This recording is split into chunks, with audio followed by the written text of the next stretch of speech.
Hi friends, നമ്മളിന്ന് നോക്കുന്നത് 174/2024 ചോദിച്ചൊരു മുൻവർഷ ചോദ്യപേപ്പറാണ്. ഗുരുവായൂർ സത്യാഗ്രഹം നടന്ന വർഷം 1931 ഗുരുവായൂർ സത്യാഗ്രഹം നടന്നത്. ഗാന്ധിജി ഇന്ത്യയെ നേതൃത്വപരമായ പങ്കുവഹിച്ച ആദ്യത്തെ സമരമാണ് ചമ്പാരൻ സത്യാഗ്രഹം. ജാലിയൻവാലാബാഗ് കൂട്ടക്കൊലയ്ക്ക് കാരണമായ നിയമമാണ് റൗലറ്റ് നിയമം. ഹിന്ദുസ്ഥാൻ റിപ്പബ്ലിക്കൻ അസോസിയേഷൻ എന്ന സംഘടനയുമായി ബന്ധമില്ലാത്തത് ഉദ്ധം സിംഗ് ആണ്. ഇന്ത്യയിൽ ഭരണഘടനാ പരിഷ്കാരം വരുത്തുന്നത്, ചർച്ച ചെയ്യുന്നത്, വിളിച്ചു ചേർത്തതാണ് വട്ടമേശ സമ്മേളനങ്ങൾ. എല്ലാ വട്ടമേശ സമ്മേളനങ്ങളും പങ്കെടുത്ത വ്യക്തി അംബേദ്കറാണ്. ഇന്ത്യ ഭരണഘടനാ നിർമ്മാണവുമായി ബന്ധമില്ലാത്തത് ഡോക്ടർ എസ് രാധാകൃഷ്ണനാണ്. ഇന്ത്യ ഭരണഘടനാ നിർമ്മാണവുമായി ബന്ധമില്ലാത്തത്. താഴെ തന്നിരിക്കുന്ന മൗലികാവകാശങ്ങളിൽ പെടുന്നവ ഏതൊക്കെയാണ്? സമത്വത്തിനുള്ള അവകാശം, ഇഷ്ടപ്പെട്ട മതത്തെ വിശ്വസിക്കുവാനുള്ള അവകാശം, ഭരണഘടനാപരമായ പരിഹാരത്തിനുള്ള അവകാശം, സൗജന്യവും നിർബന്ധിതവുമായ വിദ്യാഭ്യാസത്തിനുള്ള അവകാശം. നിർദ്ദേശ തത്വങ്ങൾ നടപ്പാക്കുന്നതിനായി സമീപിക്കേണ്ട കോടതിയെ സമീപിക്കാനാവില്ല. ലോകത്തിലെ ഏറ്റവും വലിയ എഴുതപ്പെട്ട ഭരണഘടനയുള്ള രാജ്യമാണ് ഇന്ത്യ. ലോകത്തിലെ ഏറ്റവും വലിയ എഴുതപ്പെട്ട ഭരണഘടനയുള്ള രാജ്യം ഇന്ത്യയാണ്. പാർലമെൻറ്റിൻ്റെ പ്രധാന ചുമതല എന്ത്? പാർലമെൻറ്റിൻ്റെ പ്രധാന ചുമതല എന്താണ്? നിയമനിർമ്മാണമാണ് പാർലമെൻറ്റിൻ്റെ പ്രധാന ചുമതല. താഴെ തന്നിരിക്കുന്നവയിൽ ശ്രീനാരായണ ഗുരുവുമായി ബന്ധമില്ലാത്ത പ്രസ്താവന ഏതാണ്? ആലുവ മണപ്പുറത്ത് ശിവലിംഗ പ്രതിഷ്ഠ നടത്തിയാണ് ശ്രീനാരായണ ഗുരുവുമായി ബന്ധമില്ലാത്ത കാര്യം. അപ്പോൾ ശ്രീനാരായണ ഗുരുവുമായി ബന്ധപ്പെട്ടത് 1903 SNDP സ്ഥാപിച്ചു. മനുഷ്യത്വമാണ് മനുഷ്യൻ്റെ ജാതി എന്ന് പ്രഖ്യാപിച്ചു. സംഘടന കൊണ്ട് ശക്തരാകാൻ ആഹ്വാനം ചെയ്തു. ഇന്ത്യൻ നാഷണൽ ആർമിയുടെ വനിതാ വിഭാഗ നേതാവായ മലയാളിയാണ് ക്യാപ്റ്റൻ ലക്ഷ്മി. കേരള കലാമണ്ഡലത്തിന് സ്ഥാപിതവുമായി ബന്ധപ്പെട്ട വ്യക്തിയാണ് വള്ളത്തോൾ നാരായണ മേനോൻ. സമപന്തി ഭോജനം നടത്തിയ കേരളത്തിലെ സാമൂഹ്യ പരിഷ്കർത്താവാണ് വൈകുണ്ഠ സ്വാമികൾ. സമപന്തി ഭോജനം നടത്തിയത് ആരാണ്? വൈകുണ്ഠ സ്വാമികൾ. സ്വദേശാഭിമാനി പത്രം ആരംഭിച്ചത് വക്കം അബ്ദുൽ ഖാദർ മൗലവി. ആദ്യമായി ഫുട്ബോൾ ലോകകപ്പ് കിട്ടിയത് ഉറുഗ്വേ എന്ന രാജ്യത്തിനാണ്. എന്നാൽ ഏറ്റവും കൂടുതൽ തവണ ഫുട്ബോൾ ലോകകപ്പ് കിട്ടിയത് ആർക്കാണ്? ബ്രസീലിന്. അപ്പോൾ ആദ്യമായി ഫുട്ബോൾ ലോകകപ്പ് കിട്ടിയത് ഉറുഗ്വേ, എന്നാൽ ഏറ്റവും കൂടുതൽ തവണ ഫുട്ബോൾ ലോകകപ്പ് കിട്ടിയത് ബ്രസീൽ. ശ്രീലങ്കയിലെ നിലവിലെ പ്രസിഡന്റിന് തൊട്ടു മുൻപ് പദവിയിലുണ്ടായിരുന്ന പ്രസിഡന്റാണ് Ranil Wickremesinghe. The transfer of power in India എന്ന ഗ്രന്ഥത്തിൻ്റെ കർത്താവാണ് VP Menon. Transfer of power in India എന്ന ഗ്രന്ഥത്തിൻ്റെ കർത്താവാണ് VP മേനോൻ. അടുത്തത് ചേരുംപടി ചേർക്കാനാണ് ചോദിച്ചത്. Bhilai Soviet Union, Bokaro Soviet Union, Rourkela Germany, Durgapur Britain.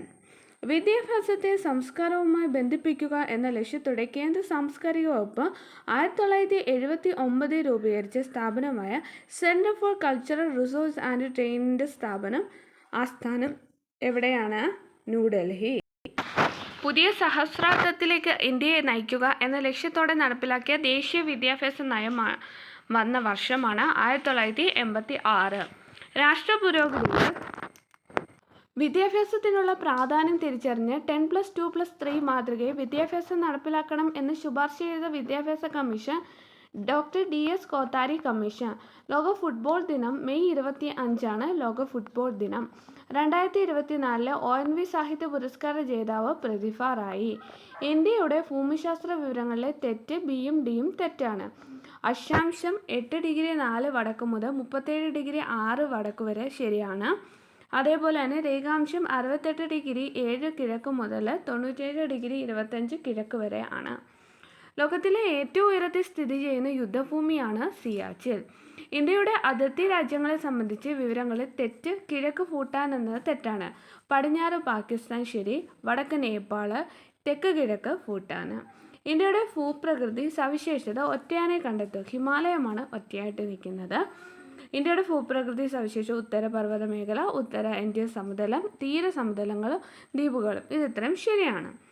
ഇന്ത്യയിൽ അനുഭവപ്പെടുന്ന കാലാവസ്ഥയിൽ തെറ്റായ വിവരം C ആണ്. അപ്പോൾ ശരിയായിട്ടുള്ളത് ഉഷ്ണകാലത്ത് രാജ്യത്തെ ഏറ്റവും കൂടുതൽ ചൂട് അനുഭവപ്പെടുന്നത് രാജസ്ഥാനിലെ ബാബർ എന്ന സ്ഥലത്താണ്. ഇന്ത്യയിലെ ഏറ്റവും വലിയ മഴക്കാലം തെക്കു പടിഞ്ഞാറൻ മൺസൂൺ കാലമാണ്. മൺസൂണിൻ്റെ പിൻവാങ്ങൽ കാലം വടക്ക് കിഴക്കൻ മൺസൂൺ കാറ്റുകളാണ്. കേരളത്തിൻ്റെ ഭൂപ്രകൃതി സവിശേഷതകളിൽ ശരിയേത്? എല്ലാം ശരിയാണ്. അക്ഷാംശം 8°18 വടക്ക് മുതൽ 12°48 വടക്ക് വരെയാണ്. രേഖാംശം 74°52 കിഴക്ക് മുതൽ 77°22 കിഴക്ക് വരെയാണ്. ഭൂപ്രകൃതിയുടെ അടിസ്ഥാനത്തിൽ കേരളത്തെ മലനാട്, ഇടനാട്, തീരപ്രദേശം എന്നിങ്ങനെ തരംതിരിക്കാം. സൂചനകളിൽ നിന്ന് പ്രദേശം തിരിച്ചറിയുക. പശ്ചിമഘട്ടത്തിൻ്റെ പൂർവ്വഭാഗത്തുള്ള തമിഴ്നാടിനെയും പശ്ചിമഭാഗത്തുള്ള കേരളത്തിനെയും യോജിപ്പിക്കുന്ന മലമ്പാതയാണ് പാലക്കാട് ചുരം. ഏകദേശം 40 കിലോമീറ്റർ വീതിയുണ്ട്. ഇതിൽ ഏറ്റവും താഴ്ന്ന പ്രദേശം തൃശ്ശൂരാണ്. ഇതേതാണ് പാലക്കാട് ചുരം. അപ്പോൾ പശ്ചിമഘട്ടത്തിൻ്റെ പൂർവ്വഭാഗത്തുള്ള തമിഴ്നാടിനെയും പശ്ചിമഭാഗത്തുള്ള കേരളത്തിനെയും യോജിപ്പിക്കുന്ന മലമ്പാതയാണ്. ഏകദേശം 40 കിലോമീറ്റർ വീതിയുണ്ട്. ഇതിൽ ഏറ്റവും താഴ്ന്ന പ്രദേശം തൃശ്ശൂരാണ്. ഏറ്റവും താഴ്ന്ന പ്രദേശം എന്ന് പറയുന്നത് തൃശ്ശൂരാണ്. കേരളത്തിലെ നദികളെ നീളത്തിൻ്റെ അടിസ്ഥാനത്തിൽ നീളം കൂടിയത് ആദ്യം എന്ന രീതിയിൽ പട്ടികപ്പെടുത്തുക. ഇവയിൽ നീളം കൂടിയത് ഭാരതപ്പുഴയാണ്. അത് കഴിഞ്ഞ് പമ്പ, ചാലിയാറ്, കടലുണ്ടി, കല്ലടയാർ. കേരളത്തിലെ നദികൾ ഒറ്റയായിട്ടുള്ളത് നെയ്യാറാണ്. താഴെ തന്നിരിക്കുന്ന കേരളത്തിലെ ദേശീയ ജലപാത NW3. കേരളത്തിലെ വൈദ്യുതി പദ്ധതികൾ ജില്ലകൾ ഒറ്റയാനെ കണ്ടെത്തുക. സിയാൽ പദ്ധതി എറണാകുളമാണ് തെറ്റായിട്ടുള്ളത്. ശരി. ശബരിഗിരി പത്തനംതിട്ട, ഇടുക്കി പദ്ധതി ഇടുക്കി, കുറ്റിയാടി കോഴിക്കോട്. അടുത്ത ക്വസ്റ്റ്യൻ, താഴെ തന്നിട്ടുള്ള സൂചനകളിൽ നിന്ന് കേരളത്തിലെ വന്യജീവി സങ്കേതം. കേരളത്തിലെ വന്യജീവി സങ്കേതം ഏത് എന്നാണ് ചോദിച്ചിരിക്കുന്നത്. പശ്ചിമഘട്ടത്തിലെ മഴനിര പ്രദേശം സ്ഥിതി ചെയ്യുന്ന കേരളത്തിലെ ഏക വന്യജീവി സങ്കേതമാണ് ചിന്നാർ വന്യജീവി സങ്കേതം. വംശനാശ ഭീഷണി നേരിടുന്ന ചാമ്പൽ മലയാണിൻ്റെ നക്ഷത്ര ആമുകളുടെ വാസസ്ഥലമാണ് ചിന്നാർ വന്യജീവി സങ്കേതം. ഗ്രാമസഭയുടെ കൺവീനർ വാർഡ് മെമ്പറാണ് ഗ്രാമസഭയുടെ കൺവീനർ. പ്രഥമ കേരള സ്കൂൾ ഒളിമ്പിക്സ് ഏത് ജില്ലയിൽ? പ്രഥമ കേരള സ്കൂൾ ഒളിമ്പിക്സ് എറണാകുളം ജില്ലയിൽ. കർഷകർക്കുള്ള എല്ലാ സേവനങ്ങളും ഒരു കുടക്കീഴിൽ ലഭ്യമാക്കുന്ന സംയോജിത പോർട്ടലാണ് കതിർ ആപ്പ്. ഇപ്പോഴത്തെ കേന്ദ്ര പഞ്ചായത്ത് രാജ് മന്ത്രി രാജീവ് രഞ്ജൻ സിംഗ് ആണ്. പാരീസ് 2024 ഒളിമ്പിക്സിൽ നീരജ് ചോപ്ര ജാവലിൻ എറിഞ്ഞ ദൂരം 89.45 മീറ്റർ. യുണൈറ്റഡ് നേഷൻ മാനവ വികസന സൂചി 2022 പ്രകാരം ഇന്ത്യയുടെ സ്ഥാനം 134. ഉപഗ്രഹങ്ങൾ ഇല്ലാത്ത ഗ്രഹമാണ് ബുധൻ. സൽത്തനത്ത് മുഗൾ കാലഘട്ടത്തിൽ പേർഷ്യൻ സംഗീതത്തിൻ്റെ സ്വാധീന ഫലമായി രൂപപ്പെട്ട സംഗീത ശൈലി ഹിന്ദുസ്ഥാനി സംഗീതം. ഇന്ത്യൻ ഭരണഘടനയുടെ ആമുഖം കാവ്യാത്മക ശൈലിയിൽ എഴുതിയത് ജവഹർലാൽ നെഹ്റു. ഇന്ത്യൻ സാമ്പത്തിക വർഷം ഏപ്രിൽ 1 മുതൽ മാർച്ച് 31 വരെ. നമുക്ക് എല്ലാവരുടെയും ആവശ്യങ്ങൾ തൃപ്തിപ്പെടുത്തുവാനുള്ള വിഭവങ്ങളുണ്ട്. എന്നാൽ ഒരാളുടെ പോലും അത്യാഗ്രഹത്തെ നിറവേറ്റാനില്ലതാനും. ഈ വാക്കുകൾ ആരുടേതാണ്? ഗാന്ധിജിയുടേത്. ശ്രീലങ്കൻ ക്രിക്കറ്റ് ഇതിഹാസം മുത്തയ്യ മുരളീധരൻ്റെ ജീവിതം ആസ്പദമാക്കി പുറത്തിറങ്ങിയ ചലച്ചിത്രമാണ് 800. ലോക അധ്യാപക ദിനം ഒക്ടോബർ 5. ഇന്ത്യയിലെ ആദ്യത്തെ സൗരോർജ വിനോദസഞ്ചാര ബോട്ടാണ് ഇന്ദ്ര. പ്രസ്താവനകൾ വിലയിരുത്തി ശരിയായവ ബിയും സിയുമാണ്. ശുദ്ധരക്തം വഹിക്കുന്ന രക്തക്കുഴലാണ് ശ്വാസകോശശിര. അശുദ്ധ രക്തം വഹിക്കുന്ന രക്തക്കുഴലാണ് ശ്വാസകോശ ധമനി. കൊഴുപ്പിൽ ലയിക്കുന്ന വിറ്റാമിനുകളാണ് വിറ്റാമിൻ എയും വിറ്റാമിൻ ഡിയും.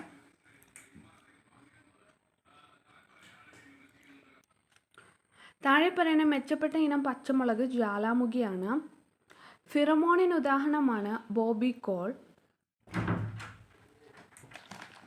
ജീവജാലങ്ങളുടെ എക്സിറ്റീവ് സംരക്ഷണത്തിന് ഉദാഹരണം ബൊട്ടാണിക്കൽ ഗാർഡൻ ആണ്.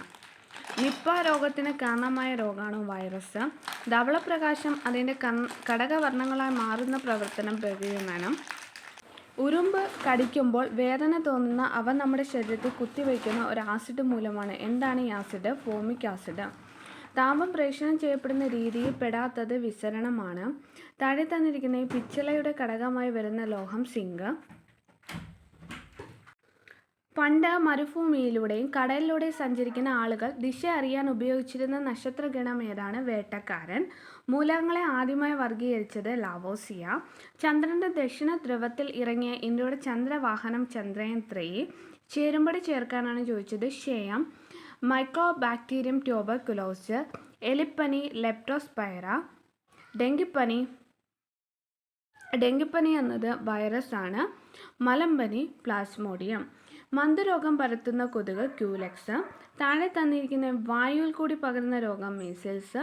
രക്തത്തിൽ ഹീമോഗ്ലോബിൻ നിർമ്മാണത്തിന് ആവശ്യമായ ഘടകം ഇരുമ്പ്. ലോകത്തിൽ ആദ്യമായി വാക്സിൻ കണ്ടെത്തിയത് എഡ്വേർഡ് ജെന്നം.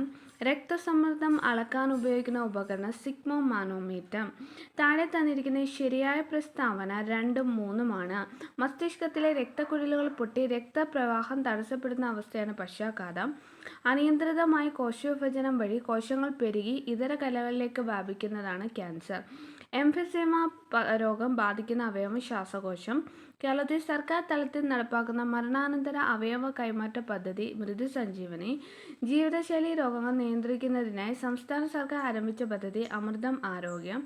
2024 ഒളിമ്പിക്സ് മത്സരത്തിൽ ഇന്ത്യ ഹോക്കി ടീമിൻ്റെ ക്യാപ്റ്റൻ ഹർമൻപ്രീത് കൗർ സിംഗ്. അമീബിക് മസ്തിഷ്ക ജ്വരത്തിന് കാരണമായ രോഗാണു മനുഷ്യശരീരത്തിൽ എത്തുന്നത് മലിനജലത്തിലൂടെ. ഇതിൻ്റെ സ്പേസ് റിസർച്ച് ഓർഗനൈസേഷൻ ഇപ്പോഴത്തെ ചെയർമാൻ എസ് സോമനാഥ്.